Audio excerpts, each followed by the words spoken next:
একটা জিনিস আমি নিজেই ভেবে অবাক হয়ে যাই, আসলে আমাদের সেটআপ বা ছাদটা এত বড় আর মাছের প্রতি আমাদের হচ্ছে যে এত আকৃষ্ট আমরা যে মাছ কালেক্ট করতে করতে এখন এমন পর্যায়ে চলে গিয়েছি যে আমাদের কাছে কত প্রকারের মাছ আছে সেটা আমরা নিজেরাও জানি না। বিভিন্ন রকমের মাছ কালেক্ট করি, তো যখন যেটা ভালো লাগে সেটাই আমরা কালেক্ট করি। খাওয়া দাওয়া তো বাদ, আগে পানি আর কোনো মতো গোসল। এখন গেছে এটা পরিষ্কার করার সময় পানি নিজেদের গায়ে ছিটাইছি, কারণ গরম প্রচুর, আমরা টিকতে পারতেছি না। সেখান থেকে পরে হইলো পরবর্তী প্রবলেম যে ফেসটা করছি সেটা হচ্ছে আমরা যখন ক্যারেট গুলাকে ভিতরে নিছি আমাদের তখন এগুলো নিচে সিঙ্গেল লাইনের উপরে আরো একটা লাইন ছিল। তো দেখা গেছে এই লাইনগুলোকে আমরা যখন মানে দেখতে যাই তখন নিচে যে মাছের যে ময়লাটা হয় ভিতরের দিকে সেটা আমরা অনেকটা দেখতে পারতাম না, বা ওইটা আমাদের জন্য পরিষ্কার করাটা টাফ হইতো। তো মাছ যদি ভিতরের দিকে চলেও যেত আমরা সেটা সহজে দেখতে পারতাম না। মাছের সাথে কানেকশন হচ্ছে যে আমাদের মানে নিজের যখন দেখছি যে এই ফার্ম করার সময় আমরা অনেক মাছ মারা যেতে দেখছি। আমাদের কাছে যখন পার্পল ড্রাগন ছিল একটা, ওই ব্রিডটা খুবই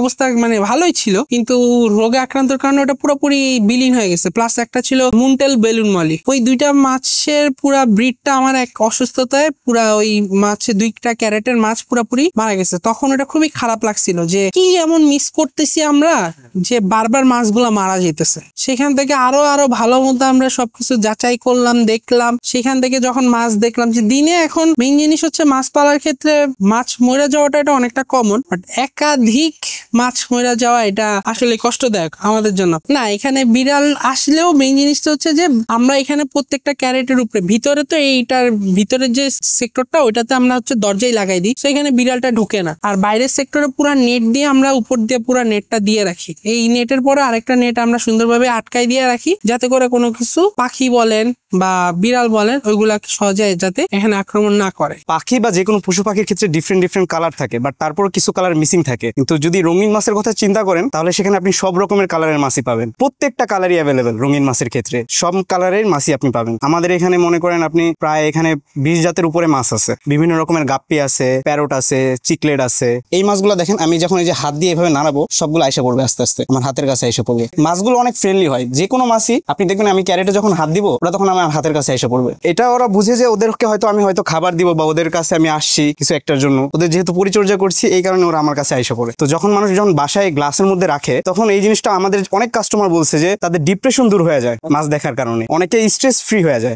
এরকম অনেক মেসেজ আছে, আমি আপনাদের দেখাইতে পারবো যে তাদের হচ্ছে যে আপনার স্ট্রেসটা চলে যায় মাছ দেখার পরে, তারা খুব শান্তি ফিল করে, রিল্যাক্স ফিল করে মাছ দেখা। তো অনেকে দেখা গেছে ঘন্টার পর ঘন্টা বসে থাকে মাছের সামনে। আমাদের তো ডিফারেন্ট মাছ আছে, বাট একটা ইন্টারেস্টিং গল্প বলি। তো আমাদের এখানে এই শিম্প এখানে আমরা হচ্ছে যে মাত্র 20 পিস আইনা ছাড়ছিলাম, 20 পিস আইনা ছাড়া হয়েছে। এটা হচ্ছে চিংড়ি, রঙিন চিংড়ি যেটাকে বলে, 20 পিস আইনা ছাড়া হয়েছে। তো প্রত্যেকটা ক্যারেট থেকে আমরা এখন মাসে প্রায় 1000 পিস হারভেস্ট করতেছি। এটার প্রোডাকশনটা অনেক বেশি। একটা ইন্টারেস্টিং একটা জিনিস বলি, আমাদের যে এই যে গাপ্পির ফ্যাক্ট হচ্ছে যে ওরা বাচ্চা দেওয়ার পরে নিজের বাচ্চা নিজেরাই খেয়ে ফেলে। এই জন্য আমাদের বাচ্চাগুলো তোলার জন্য হয়তো আমাদের ব্রিডিং বক্স ইউজ করতে হয়, না হলে হচ্ছে যে অ্যাকোয়াটিক প্লান্টস ইউজ করতে হয় বেশি পরিমাণে, যাতে ওইখান থেকে আমরা ম্যাক্সিমাম বাচ্চা কালেক্ট করতে পারি। এটা মাছ, এটাকে ক্রেফিশ বলে, লবস্টার বা ক্রেফিশ। লবস্টারের ছোট সাইজ। এই মাছ ধরতে যে এরকমও হয়েছে যে আমার হাতের চামড়া ছিলে ফেলছে কামড় দিয়ে। না, ওরকম কোনো ডেঞ্জারাস না, কোনো পয়জন নাই, বাট ও কাটে। আমরা তো মাছ খাই নর্মালি, মাছে ভাতে বাঙালি, সেক্ষেত্রে আমরা মাছ খাইতে পছন্দ করি বেশি। কিন্তু যদি ধরেন যে শৌখিনতা বা বাচ্চাদের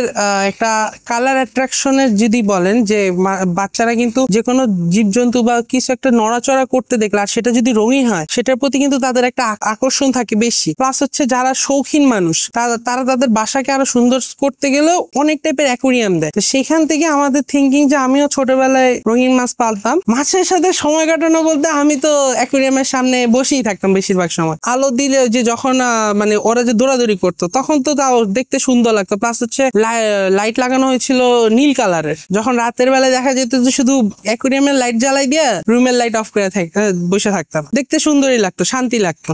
এর মধ্যে মাঝখানে ভাইয়া পাখি পালা শুরু করলো, তো পাখির প্রতি একটা আলাদা অ্যাট্রাকশন শুরু হয়ে গেল। মানে যে জিনিসটা পালে এরকম ভাইয়া বারান্দার মধ্যে পাখির পুরো একটা হাউস বানাইলো, সেখানে পাখি পালা শুরু করছে, বাজিকার থেকে শুরু করছিল আর কি। বাজিকার নিয়েই তখন বেশি একটা ছিল, বাজিকারের খাবার আমিও দিতাম। হাতে যেগুলা মানে বাচ্চা ছিল ওগুলাকে হাতে নিলে ওগুলা হাতে থাকতো। সেখান থেকে আস্তে আস্তে সময় গেল, মাঝখানে ওয়েদারের কারণে অনেক পাখি মারা গেছে। সেখান থেকে পাখি পালাটাও ভাইয়া অনেকটা, ওইখানে পাখি পালাটা অনেকটা কমাই দিছে, আধা ঘন্টা থেকে 45 মিনিট। মানে এর মধ্যে অলরেডি আমাদের মিটিং এর কনক্লুশন বাইরে হয়ে গেছে যে হ্যাঁ তাহলে এই ফিশ সেক্টরে যেহেতু এরকম আমাদের খাবার কস্টিং ও খুব কম যায়, সবকিছু মিলে হ্যাঁ এটাতে আমরা ভালো কিছু করতে পারি। আর আমাদের স্পেসও আছে। সেপারেটলি তো বহু কিছু করলাম, এবার বড় কিছু আমরা কইরেই ছাড়বো ইনশাল্লাহ।